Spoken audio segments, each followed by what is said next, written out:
Ayatollah Ali খামেনির মৃত্যুতে প্রতিশোধের আগুনে জ্বলছে ইরান। জবাবে একের পর এক হামলায় নাস্তানাবুদ করে দিচ্ছে ইসরায়েল সহ মার্কিন ঘাঁটি সম্বলিত দেশগুলোকে। প্রতিনিয়ত বাড়ছে যুদ্ধের মাত্রা, আরও ধ্বংসাত্মক পথে হাঁটছে দখলদার ইসরায়েল ও যুক্তরাষ্ট্র।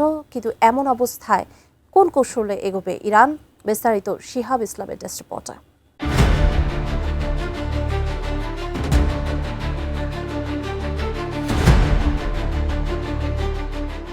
যুক্তরাষ্ট্র ও ইসরায়েলের যৌথ হামলায় ইরানের সর্বোচ্চ নেতা খামেনির মৃত্যুর পর দেশ দুটির বিরুদ্ধে ইরান কী কৌশল নিতে পারে তা নিয়ে নতুন বিশ্লেষণ দিয়েছে ত্রিতা পার্সি। যুক্তরাষ্ট্র ভিত্তিক think tank Quincy Institute for responsible স্টেটক্রাফটের সহপ্রতিষ্ঠাতা পার্সি মনে করেন, তেহরানকে চাপে ফেলতে ওয়াশিংটন ও তেল আবিব যে কৌশল নিয়েছিল তা ছিল বড় ধরনের ভুল হিসাব। তিনি বলেন, ইরান ইস্যুতে যুক্তরাষ্ট্র ও ইসরায়েলের ধারণা ছিল দেশটির শীর্ষ নেতৃত্বকে একের পর এক সরিয়ে দিলে শেষ পর্যন্ত এমন কাউকে পাওয়া যাবে যিনি আত্মসমর্পণে রাজি হবেন। কিন্তু পার্সির মতে এই বিশ্লেষণ বাস্তবতার সঙ্গে মেলে না।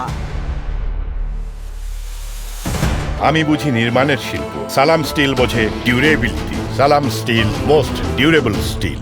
কাতার ভিত্তিক সংবাদ মাধ্যম আল জাজিরাকে দেওয়া সাক্ষাৎকারে পার্সি বলেন, সাবেক মার্কিন প্রেসিডেন্ট ডোনাল্ড ট্রাম্প ভেবেছিলেন পারস্য উপসাগরে বিমানবাহী রণতরী পাঠিয়ে ইরানকে এতটাই আতঙ্কিত করা যাবে যে তারা নতি স্বীকার করবে।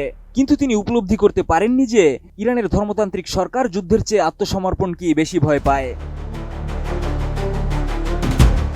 পার্সির বিশ্লেষণে উঠে আসে, তেহরানের বিশ্বাস একটি যুদ্ধ হয়তো তারা টিকে থেকে সামাল দিতে পারবে, কিন্তু আত্মসমর্পণ করলে তাদের রাজনৈতিক ও আদর্শিক অস্তিত্বই হুমকির মুখে পড়বে।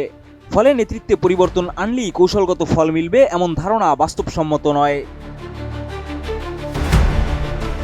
তিনি আরও বলেন, ইরানে এমন কাউকে খুঁজে পাওয়া কঠিন যিনি আত্মসমর্পণে রাজি হবেন।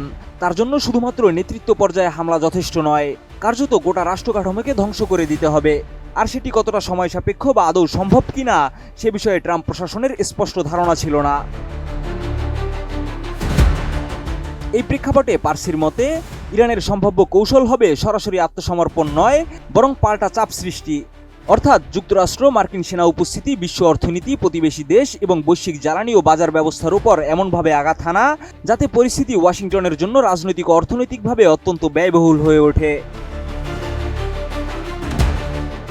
বিশ্লেষকদের মতে এর লক্ষ্য একটাই, যুক্তরাষ্ট্রকে এমন এক বাস্তবতায় ঠেলে দেওয়া যেখানে সামরিক বা কঠোর পদক্ষেপের পথ বেছে নেওয়া রাজনৈতিকভাবে ঝুঁকিপূর্ণ হয়ে পড়ে। অর্থাৎ সরাসরি সংঘর্ষে না গিয়েও বহুমাত্রিক চাপ প্রয়োগই হতে পারে ইরানের কৌশলগত অগ্রযাত্রার মূল দিক। শিহাব ইসলাম, ATN নিউজ।